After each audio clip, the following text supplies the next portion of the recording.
పక్కనే ఉన్నా అన్నా, వచ్చేస్తున్నా. ఇక్కడే ఆపండి. హాయ్ అన్నా, ఎంత అయిందన్నా? 300 మేడం. 300? బుక్ చేసినప్పుడు 220గా చూపించింది. ట్రాఫిక్ లో వెయిట్ చేసాం కదండి, చార్జెస్ పడతాయి. ఈ మధ్య ఇలా కూడా దోచుకుంటున్నారా? ఓకే అయిపోయింది చూడండి. ఏంటి క్యాబ్ తో డిస్కషన్? ట్రాఫిక్ లో వెయిట్ చేసినందుకు కూడా ఎక్స్ట్రా ఛార్జ్ చేశాడు. అదా, మార్కెట్ లోకి క్యాబీ అని కొత్త యాప్ వచ్చింది, అది డౌన్లోడ్ చేసుకో. బుక్ చేసినప్పుడు ఎంత అమౌంట్ చూపించిందో డ్రాప్ లొకేషన్ కూడా అదే అమౌంట్ చూపిస్తుంది, ఎంత ట్రాఫిక్ ఉన్నా సరే. కలిసి వెళ్దాం, క్యాబీతో ఉందాం. Thanks to Cabbie services. Any time on time thanks to Cabbie services. Download now. అందరికీ మనమండి, మనం అనుకున్న టైం రీచ్ అయ్యాం కాబట్టి మిగిలిన వారికి అవకాశాలు ఇవ్వలేకపోతున్నాం. వేరే ఫార్ములా వచ్చేటప్పుడు ఈ మిగిలిన వారికి నేను అవకాశం ఇచ్చే అవకాశం నాకు కల్పిస్తాం కాబట్టి దయించి క్షమించాలి. రెండవది ఏంటంటే, చాలామంది సభ్యులు మాట్లాడారు. ముందుగా ఈ 16వ ఆంధ్రప్రదేశ్ శాసనసభకు సభాపతిగా నన్ను ఏకగ్రీవంగా ఎన్నుకున్నందుకు శ్రీ నారా చంద్రబాబు నాయుడు గారు పెద్దలు, అలాగే పవన్ కళ్యాణ్ గారు, బీజేపీ నాయకులు, తెలుగుదేశం పార్టీ శాసనసభ్యులు, బీజేపీ శాసనసభ్యులు అందరూ కలిసి ఏకగ్రీవంగా ఎన్నుకున్నందుకు వాళ్ళందరికీ ప్రతి ఒక్కరికి కూడా పేరు పేరున నా నమస్కారాలు తెలియజేస్తున్నానండి. గతంలో ఈ శాసనసభలో మనం చూసాం, అంటే నేను 83 నుంచి కూడా శాసనసభలో ఉన్నాను. ఉమ్మడి రాష్ట్రంలో కూడా చాలామంది శాసనసభలో సభాపతిగా పనిచేసిన తీరు చూసాం. చాలామంది పెద్దలు పనిచేశారు. ఇందాక అచ్చెన్నాయుడు గారు మాట్లాడుతూ కూడా కొన్ని విషయాలు చెప్పారు. తంగి సత్యనారాయణ గారు కానీ, ప్రతిభా భారతి గారు కానీ, యనమల రామకృష్ణ గారు కానీ, నారాయణరావు గారు, నారాయణరావు గారు ఉండేవారు, వారు కానీ, తర్వాత కోడెల శివప్రసాద్ గారు కానీ, వీళ్ళందరూ కూడా సభాపతులుగా పనిచేశారు. మీ అందరికీ తెలుసు. విలువలతో కూడినటువంటి కార్యక్రమాలు పాల్గొన్నారు. సభను సక్రమంగా నడిపించారు. ఉంటాయి కొంతమంది చిన్న పొరపాట్లు జరుగుతూ ఉంటాయి, కానీ నా ఉద్దేశం అంటే ఈ సభ అన్నది చాలా గౌరవమైన సభ. నేను 42 ఇయర్స్ నుంచి నేను రాజకీయాల్లో ఉన్నా, మీకు తెలుసు, మీ అందరూ ఇప్పుడే మాట్లాడారు. అయితే ఈ స్థానం అన్నది చాలా పవిత్రమైన స్థానం. నేను మీ అందరినీ కోరేదంటే, ఇక్కడ చూశాను నేను రాత్రి అన్ని దగ్గర చూస్తే మొత్తం 22 మంది మహిళా ఎమ్మెల్యేలు వచ్చారు ఈ సభలో. నిజంగా చంద్రబాబు నాయుడు గారిని, పవన్ కళ్యాణ్ గారిని అభినందించాలా. ఇంతమంది మహిళలకు అవకాశం, మహిళల కోసం ఎన్నో ఉపన్యాసాలు ఇస్తుంటాం రాజకీయంగా, కానీ వాళ్ళకి ఆ స్థానం కల్పించడంలో ప్రముఖ పాత్ర వహించిన చంద్రబాబు నాయుడు గారికి, పవన్ కళ్యాణ్ గారికి, బీజేపీ వాళ్ళకి ధన్యవాదాలు చెప్పాల్సిన అవసరం ఉంది. అంటే మహిళలు, అలాగే 33% పోస్ట్ గ్రాడ్యుయేట్స్ ఈ సభలో ఉన్నారు. ఇది చాలా మంచి పరిణామం. 39 మంది గ్రాడ్యుయేట్స్ ఉన్నారు ఈ సభలో. అలాగే 57% లెస్ దెన్ 55 ఇయర్స్ ఏజ్ ఉన్నవారు ఉన్నారు. 55 ఇయర్స్ లోపు ఉన్న వాళ్ళు 57% ఉన్నారు. అంటే ఇంచుమించు యంగ్ బ్లడ్డే కదా. ఇటువంటి సంపద ఈ సభలో ఉంది బికాస్ ఆఫ్ నాయకుల తాలూకు సహకారంతో.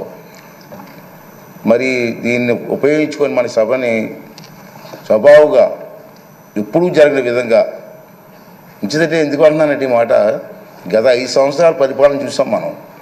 సభాపతిగా నేను మాట్లాడవచ్చో తెలియదు, కానీ రాష్ట్రం నష్టపోయింది, ప్రజలు నష్టపోయారు. ఇవాళ మీరు అందరూ ఏమనుకుంటున్నారు, కొంతమంది ఏమనుకుంటున్నారంటే మీకు పదవి వచ్చింది అనుకుంటున్నారు, ప్రజలు మీకు పదవి ఇచ్చారనుకుంటున్నారు. నా దృష్టిలో మనకి ఇచ్చింది పదవి కాదు, బాధ్యత. మనకి ఇచ్చింది, ఈ టర్మ్లో మనకి ఇచ్చింది పదవి కాదు, ఒక బాధ్యత ఇచ్చారు. మన భుజస్కంధాలు బాధ్యత పెట్టారు, ఒక నమ్మకంతో ఇచ్చారు. చంద్రబాబు నాయుడు గారు, పవన్ కళ్యాణ్ గారు, బీజేపీ కలిసిపోయి ముందుకు వచ్చారు. ఈ రాష్ట్రానికి న్యాయం జరుగుతుంది, చంద్రబాబు గారు సమర్థవంతంగా పరిపాలన చేసే శక్తి ఉంది అని ఒక నమ్మకం నేను ఎన్టీ రామారావు గారితో పనిచేశా 83లో, అది ఒక తుఫాను.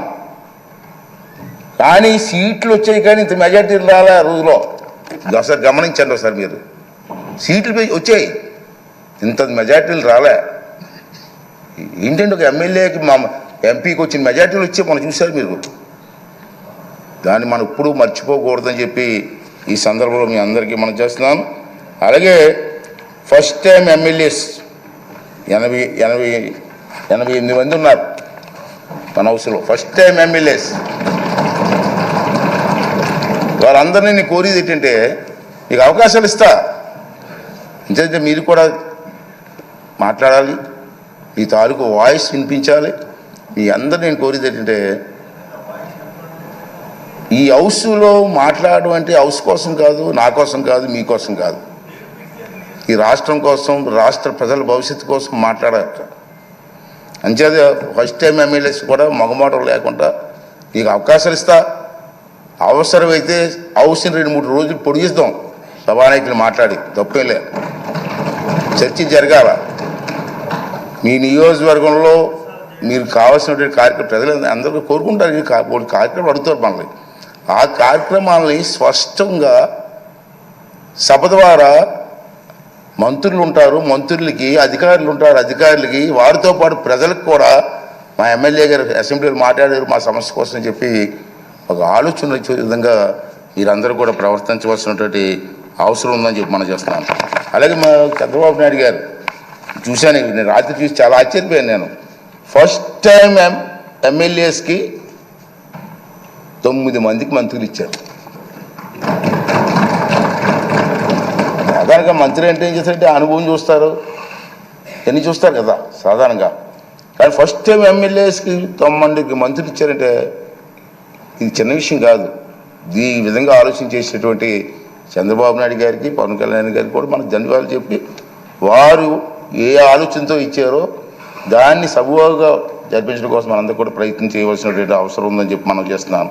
అదే కాకుండా ఈవేళ మీరు చూశారు, ఇందా చెప్పాను, నందమూరి తారక రామారావు గారి ఆశీస్సుతో నేను రాజకీయాలకు వచ్చాను. మీ అందరికీ తెలుసు.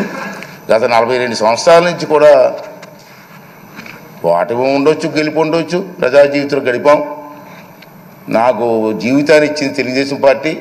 అందుకే అప్పుడప్పుడు చెప్తుంటాను, నేను బతికి ఉన్నంత కాలం కూడా తెలుగుదేశం పార్టీ జెండా కప్పుకొని చచ్చిపోవాలనుకుంటాను తప్పించి వేరే ఆలోచన మాకు లేదు. నిజంగా నాకు జీవితం ఇచ్చింది. ఆ మాట అంటాడు కొంతమంది, ఆ మాట ఎందుకంటే ఉంటారు. సరే, ఏ పదవిలో ఉండవచ్చు, నేను ఏ కుర్చీలోనూ కూర్చోవచ్చు, నాకు జీవితాన్ని ఇచ్చిన వాడిని మర్చిపోతామా? అదే నా భావన. అదేవిధంగా మనందరూ పనిచేయవలసిన అవసరం ఉందని చెప్పి మనం చేస్తూ, అలాగే మీరందరూ కూడా నేను కోరేది ఏంటంటే, మీరు కొన్ని కార్యక్రమాలు ఇస్తారు ప్రజలు మీకు. ఆ కార్యక్రమాలని హౌస్లో ఏ విధంగా ప్రజెంటేషన్ చేయాలా? ఇది హౌస్లోకి వచ్చాం, కూర్చున్నాం, వెళ్ళిపోయాం, అది కాదు ముఖ్యం. ప్రతి కార్యక్రమానికి కూడా పద్ధతి ఉంది. మీ దగ్గర రూల్స్ ఉన్నాయి. ఇక్కడ మన ఇక్కడే అసెంబ్లీలో లైబ్రరీ కూడా ఉంది. నేను నా అనుభవం చెప్తున్నాను. ఈవేళ మేము ఫస్ట్ టైం ఎమ్మెల్యే అయినప్పుడు 83లో కానీ 85లో కానీ నేను మంత్రి అయినప్పుడు ఒక క్వశ్చన్ వేస్తే ఆ క్వశ్చన్ ఎలా వెయ్యాలో నేర్చుకోవాలి. ముందు ఏ ఫార్ములా వెళ్ళాలా?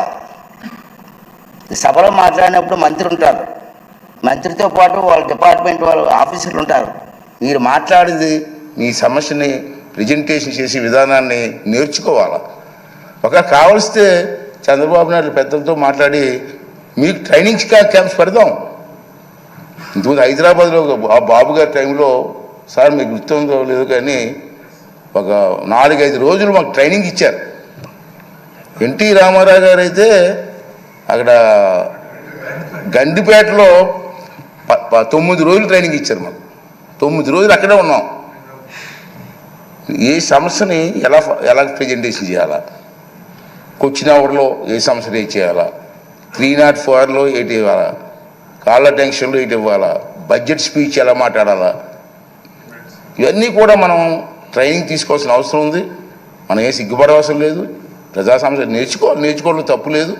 అంచేది మీ అందరినీ కోరేది ఏంటంటే, మీరు తప్పనిసరిగా టైం తీసుకొని, సీనియర్స్ కూడా ఉన్నారు, సీనియర్స్తో కూడా మాట్లాడి మీ ప్రెజెంటేషన్ బాగా చేసి ఈ రాష్ట్ర భవిష్యత్తుతో పాటు మీ నియోజకవర్గ భవిష్యత్తుని కూడా మరి ముందుకు తీసుకెళ్ళడం కోసం మీరు ప్రయత్నం చేయవలసిన అవసరం ఉంది. ఇంచేతనే మిమ్మల్ని టీవీలో సభలో మనమే ఉన్నాం, మనం చూడడానికి కొన్ని లక్షల మంది కూర్చున్నారు బయటని. ప్రతిరోజు మనల్ని అబ్జర్వ్ చేస్తున్నారు. వాళ్ళ ఆశలను అడగాస చేయడానికి వీల్లేదు. మనం ఈ 5 రోజులు మనకి పండగ కాదు, బాధ్యత. 5 సంవత్సరాలు మనందరం కష్టపడి ముందుకు వెళ్ళవలసిన అవసరం ఉందని చెప్పి మనం చేస్తున్నాను. చాలా ఉన్నాయి. బడ్జెట్లో డిమాండ్స్ ఉంటాయి మనకి. ఇది బడ్జెట్ పెడతారు కదా, బడ్జెట్లో డిమాండ్స్ ఉంటాయి. మీకు ఇంట్రెస్ట్ అయిన డిమాండ్స్ మీద మాట్లాడండి, ట్రైనింగ్ అవ్వండి. కావాలంటే మా ఈ సభాపతి కార్యాలయంలో కొంతమంది ఉంటారు, ఆఫీసులు ఉంటారు, వాళ్ళ దగ్గర కొంచెం నేర్చుకుందాం, ట్రైనింగ్ ఇద్దాం. అన్నీ చేసి మన కార్యక్రమాన్ని విజయవంతం చేయవలసినటువంటి అవసరం ఉందని చెప్పి నేనైతే భావిస్తున్నాను. అలాగే మీ అందరినీ కోరేది ఏంటంటే, చంద్రబాబు నాయుడు గారు, మన పవన్ కళ్యాణ్ గారు, బీజేపీ నాయకులు ఉమ్మడిగా మనం వెళ్తున్నాం. మన మీద చాలా బాధ్యత ఉందని ఇందుకే చెప్పాను.